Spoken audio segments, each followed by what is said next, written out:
All right, I'm going to go ahead and call this meeting to order. I'd like to welcome everybody to the November Planning Commission meeting. We're not in the Board of Adjustment meeting anymore, but anyway, we're going to start with our normal housekeeping item of review and approval of the minutes from October. Do I have a motion on that? Motion to approve. I'll Okay. second it. We have a motion and 2 seconds on that, so all those in favor acknowledge by saying aye. Aye. Any opposed? Hearing none, the motion carried. All right.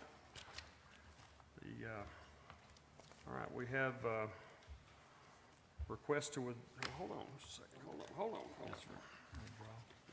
Hold on. What do we got here? Hang on, just bear with me here just a second, guys. What is this?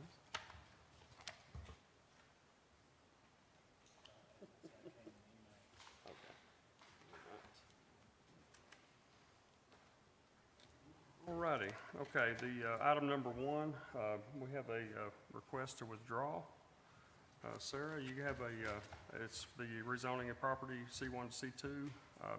You have a staff report on that? Is that, No, sir. Item 1, unfinished business, item 1, item 2, and item 4 have both submitted a request to withdraw. So on those 3 items, we just need someone to make a motion to withdraw those applications from the agenda. for all of those? For those 3, yes, For those sir. 3? 1, 2, and 4. 1, 2, and 4, okay. Items 1, 2, and 4, we have a motion. Do I have a second? All right, we have a second. All those in favor acknowledge by saying aye. Aye. Sorry about the confusion there, folks. Any opposed? Hearing none, the motion carried. All right.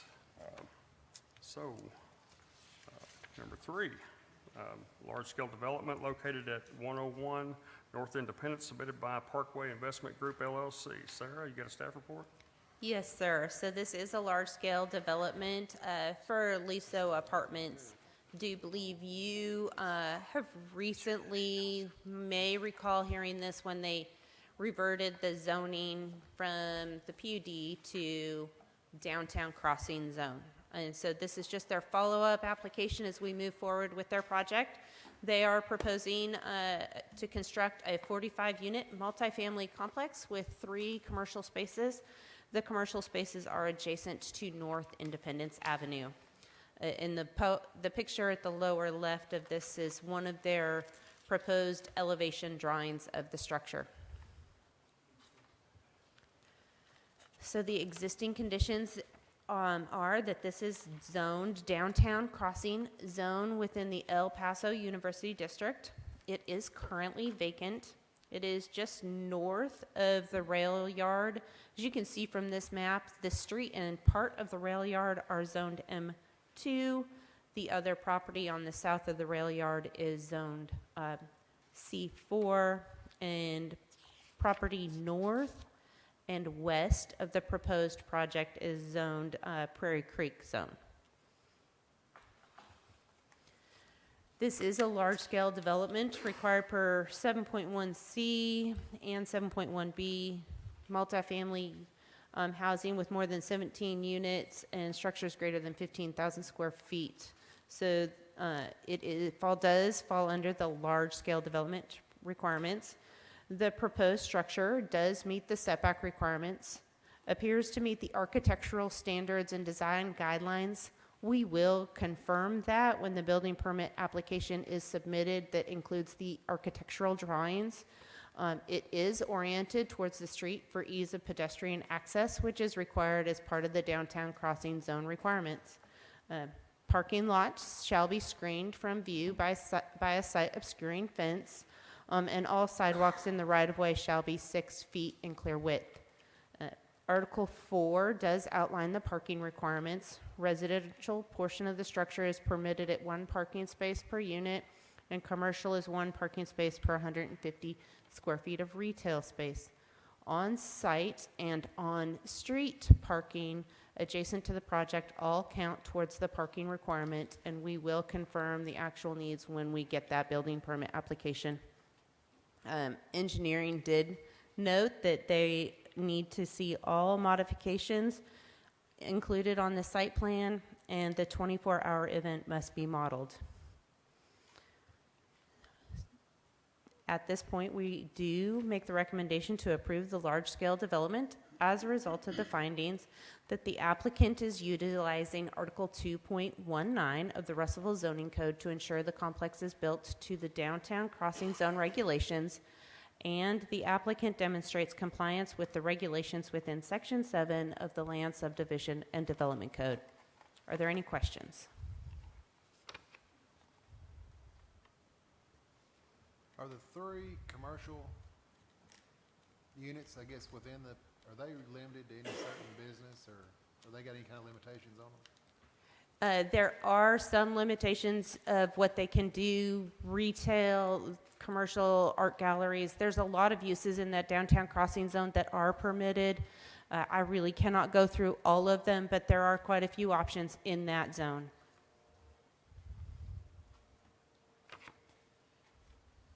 On that engineering, it says appears a pond will need to be larger. So there's a retention pond on this? That's gonna be used for that? They are proposing a retention pond on this. The engineering company is here and could speak to that. I just know that the city engineer did send those comments over, and so we made sure to include them in our report. Okay, thank you. Yes, sir.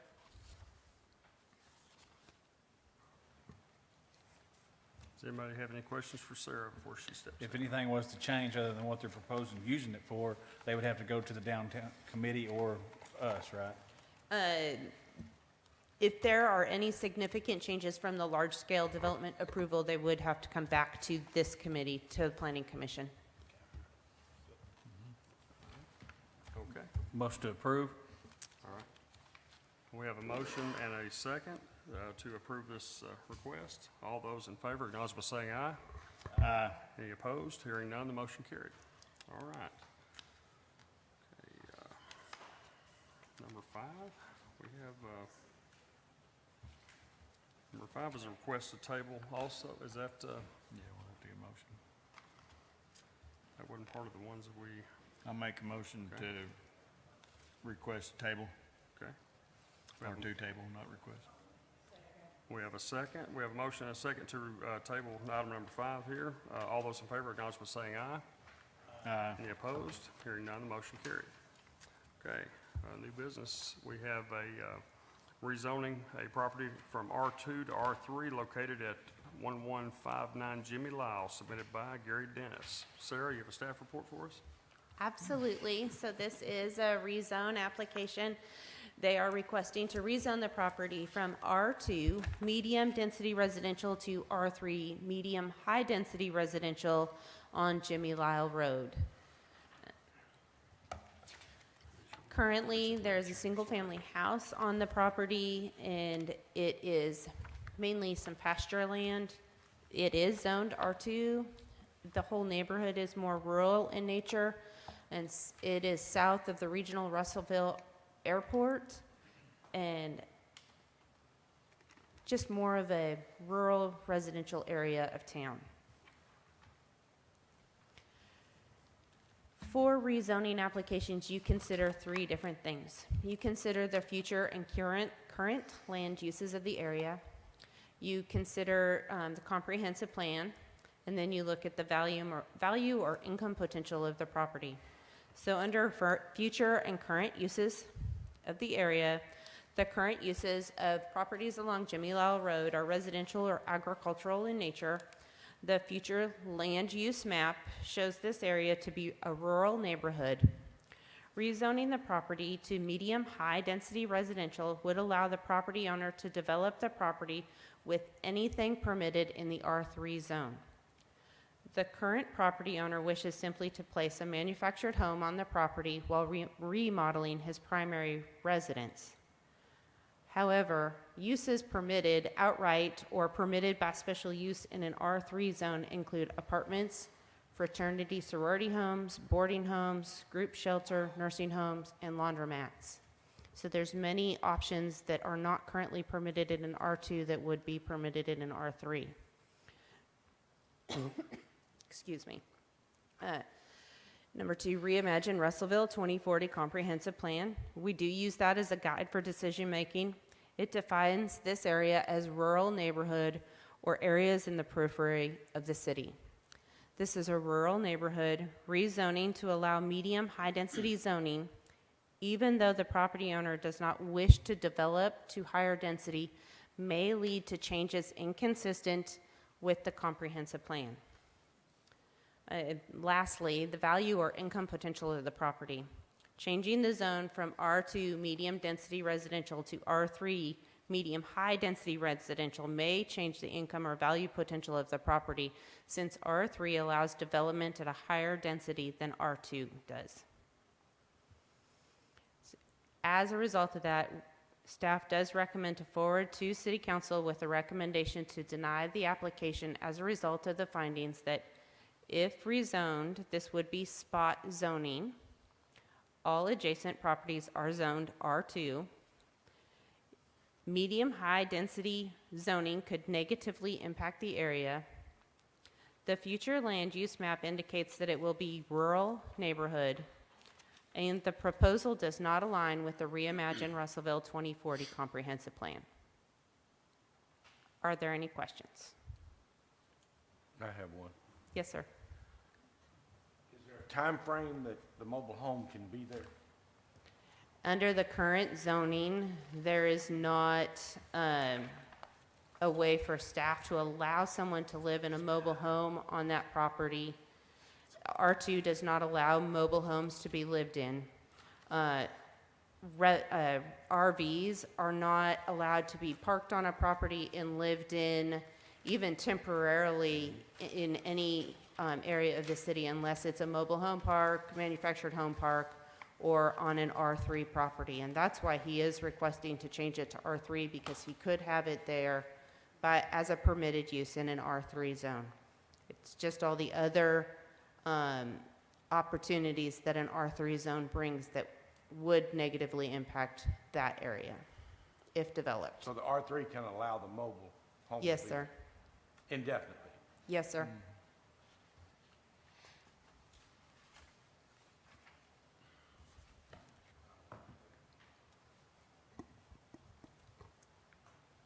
Anybody have any questions for Sarah? Any comments? What about the applicant? Is anybody here? If you would step up to the microphone and state your name for the record, please. Yeah, my name is Gary Dennis. I'm on the property. I've owned it since 2004. It's an older home sitting there that was built in the 60s.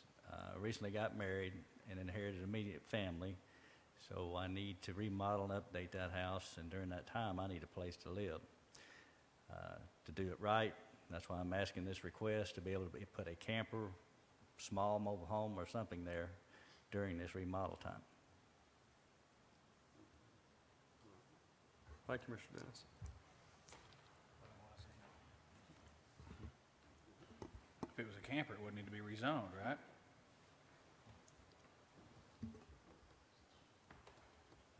The way the code is written, if someone is living in an RV, a mobile home, I don't even,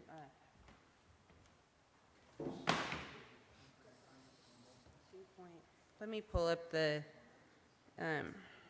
code. Hold on just a second.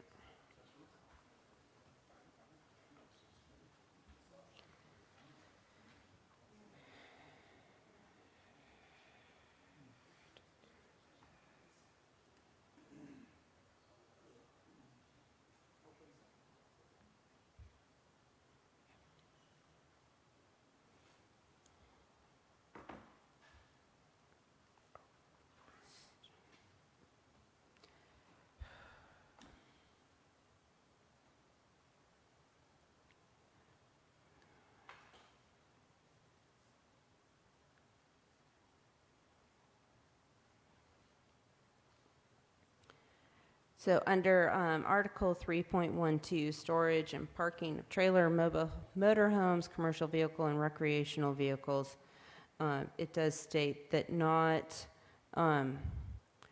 More than one camping, travel, boat, utility hauling trailer shall be permitted on any parcel in residential use, and said trailer shall not exceed 30 feet in length or 8 feet in width, and further provided that said trailer shall not be parked or stored for more than 1 week unless it is behind the front building yard setback line and on corner lot behind the side yard or a street setback side.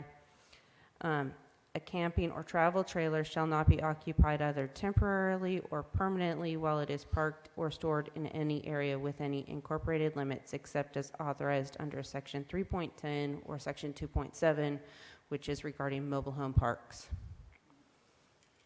And so that's where staff, our hands are kind of tied as to how we can, we've been trying to figure out how we could let them temporarily live in this mobile home, RV park, RV or anything, and the only way to do that is to rezone it to that R3 zone. But staff doesn't support that. We did tell the applicant we wouldn't be able to support this because it is spot zoning, but that it does come down to your decision and city council's decision on whether or not to allow this. If there was a way for us to just say, yes, you can live in that RV temporarily and it needs to be gone in 6 months, we would be happy to allow that because we understand what he's trying to do. Our hands are just kind of, our hands are tied because it specifically says that you can't live in it either temporarily or permanently. Unless we vote to, okay. Mr. Chairman, I Yes. have an easy question, if I may. Okay. So if this, and I understand our perspective on that by the code, I really do. But if this request is not approved, what solution are we able to offer the petitioner, recognizing the simplicity of his situation? If I were in his shoes, working on my house, gutting the entirety of it, I would want to live on site if I could. What solution can we offer?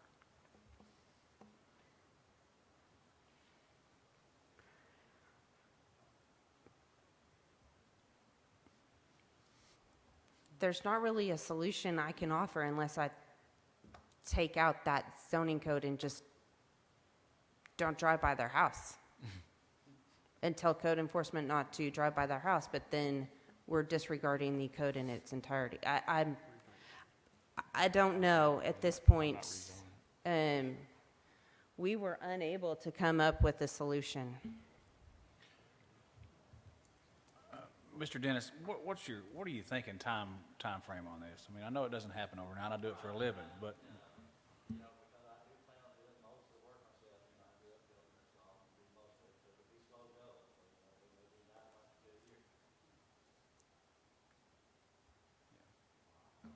so a year, a permit for a year, and the camper has to be gone. You would agree to that?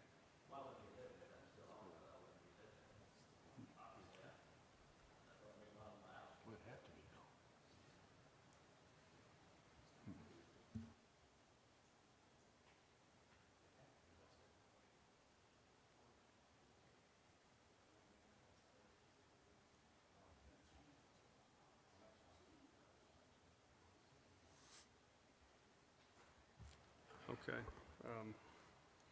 Commissioners, what's your pleasure? Say, being that the request is for the zoning, I don't think we can spot zone. That's totally against the rules, so I have to make a motion to deny this, but I would like to work with Mr. Dennis on getting some kind of solution. Yeah, a solution is needed. I mean, We're working yeah. with that. I didn't Okay. think the spot zone for sure now. We do have a motion. Do I have a second? Okay. We have a motion and a second. Yes, to deny. All those in favor acknowledge by saying aye. Any opposed? Hearing none, motion carried. A solution does need to be presented there. I mean, they did work with something here the way it was, okay. All righty. We will do our best to come up with and work with him. It is kind of it's like a, Yes, I Just 22. completely understand. yeah, We'll try to figure something out. Yeah. Yes, sir. okay. All right. Okay, All right, next item is, we have a application for a special use permit to allow auto sales and service in a C2 located at 1607 South Knoxville, submitted by Randolph E. Urin, on behalf of Billy Yarbrough Trust. Sarah, you have a staff report on that? Yes, sir. And you're very familiar with this property. We've seen it recently. They wanted to do auto service, and now a new prospective buyer is looking at that property, and they applied for auto sales and service. They're actually going to be doing various different types of auto sales, agricultural sales, a whole bunch of different things. So they've wrapped that all into this one special use permit. It is zoned highway commercial. It's within the Cyclone neighborhood. It was previously used as an auto sales center. It's located along a transitional corridor just north of Russellville High School. There are a variety of uses from vacant properties to construction trade sales, recreation uses. Hickey Park is behind this property, along with a few residential homes. The proposed use is a request to allow operation of an outdoor power equipment, power sports, ag equipment, trail sales, and service center, which is in line with uses in the district. Special uses require oversight due to unusual or unique characteristics. The building shall maintain good civic design and arrangement within the corridor. The building is in visual harmony with the buildings in the vicinity and meets the commercial building design requirements. There's no discernible benefit by requiring alterations. Size and bulk is comparable to other buildings. And the proposal meets the spirit and intent of the zoning code.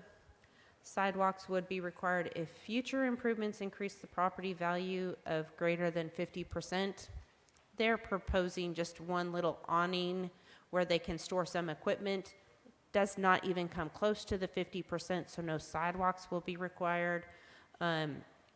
In front of the building, and we've talked to them, they're going to confirm the parking and ADA requirements are met just right in front of the building. I know there's some striping in the parking lot, but we're looking right in front of the building, and they're going to get with us as they move forward with their business license once this is approved to confirm that.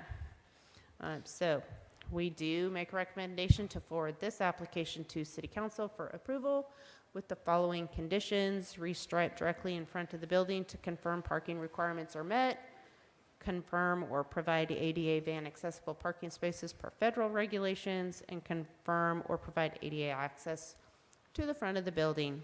As a result of the findings that the applicant demonstrates compliance with the regulations of Article 2.10, Article 3, and Article 6 of the Russellville Zoning Code, the proposed use is in line with the adjacent uses in the district, and current traffic routes are constructed in such a way as to handle business traffic from the business. Are there any questions?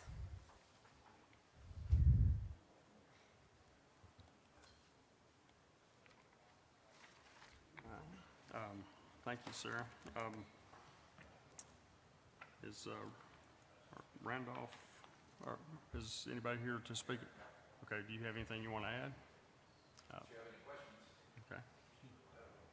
All right. Okay. All right, Commissioners, what's your pleasure? I move to approve. Okay, we have a motion to approve. Do I hear a second? I'll second it. We have a motion and a second to approve this request with those conditions listed. All those in favor acknowledge by saying aye. Aye. Any opposed? Hearing none, the motion carried. All right. Next is a special use permit to allow utility substation C4 zone located at 1412 West C Street, submitted by TCW on behalf of Camp Cottle Incorporated. Sarah, you have a staff report? Yes, sir. So this is TCW. They are going to be a broadband supplier, utility substation being proposed on West C Street. This is just east of the Phoenix overpass and just north of Main Street. It is in a C4 neighborhood that's considered neighborhood and quiet business. It is currently vacant in a previously developed commercial subdivision. Adjacent uses include residential, medical office, and warehouse storage. The warehouse storage location is currently zoned C3 large-scale shopping. Otherwise, everything else in the area is C4, neighborhood and quiet business. The proposed use is to allow operation of a new TCW utility substation, which is in line with uses in the district. That special use does require some oversight use due to the unusual or unique characteristics. This is just going to be a approximately 10 by 10 building. They're going to have screened fencing all around. They have proposed some shrubbery or trees adjacent to that fence, I did not put the site plan in here, but that 10 by 10 building will be surrounded by a gravel parking area. The gravel parking area is behind that screened fencing. So buildings shall maintain good civic design and arrangement within the corridor. It is designed to be in visual harmony with buildings in the same vicinity. It does look to be in compliance with these regulations. There are no discernible public benefits by requiring an alternate design. The size and bulk of the proposed building is smaller than other buildings within the immediate area, and the proposed use meets the spirit and intent of this section of the zoning code. Since this is new construction, sidewalks will be required and can be done with the building permit. They are not proposing parking, however, are proposing a gravel storage area located behind a site-obscuring fence. The code does not delineate parking requirements for utility stations, and given the use, staff concurs that there will be sufficient parking in that gravel storage area behind the site-obscuring fence. So it is staff's recommendation to forward this application to City Council with a recommendation of approval as a result of the findings below, that the applicant demonstrates compliance with the regulations within Article 2.12, Article 3, and Article 6 of the Russellville Zoning Code. The proposed use is in line with adjacent uses within the district, and current traffic routes are constructed in such a way to handle traffic from the business. Are there any questions? Okay, thank you, Sarah. Is anybody here on behalf of Camp Cottle? Okay, yeah, come on up here and state your name for the record, please. Oh, yeah, on behalf of Camp Cottle, okay, my bad. My name is Jackson Wilson. I'm representing TCW today. I'm happy to answer any questions.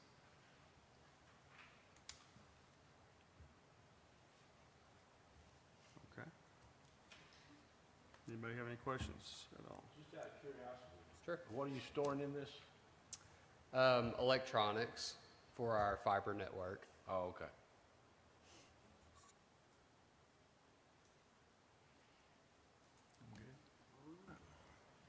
Okay, commissioners, what's your pleasure? Okay, we have a motion to approve. Do I hear a second? Yes. Oh, I'm sorry, yeah. Would you like to step up to the microphone and identify yourself, please? I'm sorry. We do have a motion there, so we haven't got a second yet, though. Okay.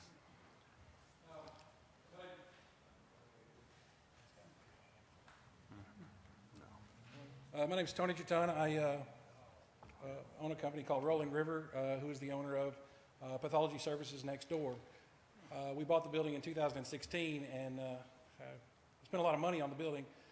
When we bought the building, we looked into the property next door, and that has been with St. Mary's and different medical companies over the years. And we understood that that would be our neighbor at some point. Would probably be another medical office and not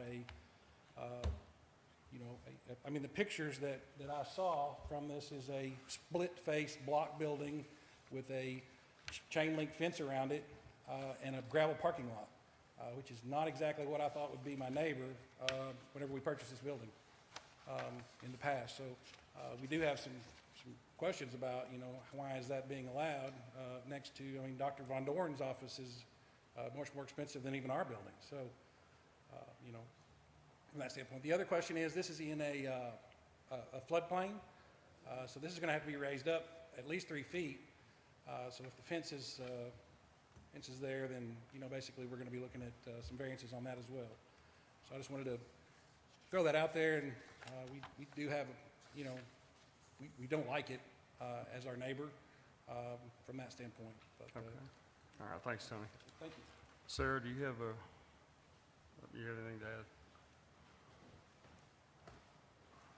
Being in a floodplain, they will be required to complete the floodplain development permitting process and go through that, and any requirements per FEMA with that they will have to comply with that.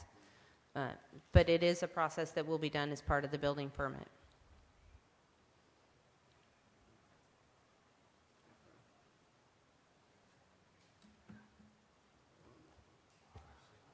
Okay. Those things gonna be looked into? I mean, is there anything that we need to, any of that stuff need to be addressed, or? Well, this is a special use permit, so if there are any conditions that you want to place on it, you can put conditions on this type of structure or any structure as a result of a special use permit. But typically, through the building permit process, they do have to complete the floodplain development. They won't be able to get a building permit until that process is completed. Okay. And Tony, I think that will that suffice? I mean, if they have to go through all that, that should, you know, answer any questions you might have, or make sure all the boxes are checked that they need to check to be able to go through with that, right? From that standpoint, but it's still a split base block building. You know, the picture with the chain link fence around it. There's also an antenna on the property from the picture that I saw, which I don't know if that's going to be pictured. There won't be no antenna there. Okay. You know, that's all the information that I had to go by was based on the information that was sent out. I would recommend, I mean, for simplicity's sake tonight, for what we're, you know, doing here, I guess, it sounds like that, you know, Tony and Sarah might need to get together sometime and go over that, you know, go over his concerns and make sure those are addressed, I mean, on, you know, on the, We can absolutely go over them, but TCW has met the requirements of the code. The type of construction, they're meeting commercial building design the way that it's written. right, The fencing, the side obscuring fence is something that is permitted to have a gravel parking lot. If you're behind that side obscuring fence, that is permitted. There are no parking requirements in the code for utility substations. If we wanted to require some parking or it's a 10 by 10 building, I'm not sure what kind of articulation we could require, but that's not currently in the code. right. And so that would be tonight a special condition that you need to potentially add to this special use permit. Right. Well, it is a concern of somebody, of an adjoining landowner. I think that would be, I mean, Tony, that's what I would recommend. I mean, we're here to, the special use permit, you know, is all we're voting on tonight, I guess. But as far as any concerns, you know, that, I mean, of anything that y'all might have missed, I mean, that'd be, you know, if there's anything, any concerns you have with that, you know, I would take that up, set an appointment with Sarah and address that. It can't be handled tonight. I mean, not in this. I would appreciate that, because if it said, I read part of the sentences were during construction of a project, and the wall of our building is where the doctors sit and look at the microscope all day. And so if we're looking at construction and we have trucks coming and going during the construction process, that's really a lot of noise that we're going to have to deal with. Right. So we'd really like to know what it is that we're going to have to, you know, go through from that standpoint. So any Okay. information we can get would be helpful. Thank you. You bet. All right. All right. Now, we do have a motion. It was, yeah, John. Commissioner Choate had a motion. Do I hear a second on the, What was your motion again? restate your motion if you, I'll second it. okay, we have a motion and a second to approve this application for special use permit. All those in favor acknowledge by saying aye. Aye. Any opposed? Hearing none, the motion carried. Okay, all right. Item number 4. We have a vacation of 15-foot of the North Hartford right-of-way along Lot 7, Block 3 of the J.L. Shin addition located at 805 East Parkway, submitted by Don Stout on behalf of Rachel Hardister. Did I say that right? Unfortunately, we are still missing some responses from utility companies, not to the applicant's lack of trying. They have reached out 5 separate times, and so at this point, we don't have responses from all the companies and do need to request that this be tabled. All right. Motion table. Okay, we have a motion and a second to table this item for the next month's meeting. All those in favor acknowledge by saying aye. Any opposed? Hearing none, the motion carried. Okay, we have a consideration to change the December 2023 meeting. Well, I'm glad we got on that quick. Meeting to November 28th of 2023. And let's get a motion. Let's vote that. Okay, we have a motion to approve this consideration. Do I hear a second? All right, motion second to move the December 2023 meeting to November 28th. Boy, you guys are on fire tonight now. All right, all those in favor acknowledge by saying aye. Aye. Any opposed? Hearing none, the motion carried. All right, if we don't have any further business, we are adjourned.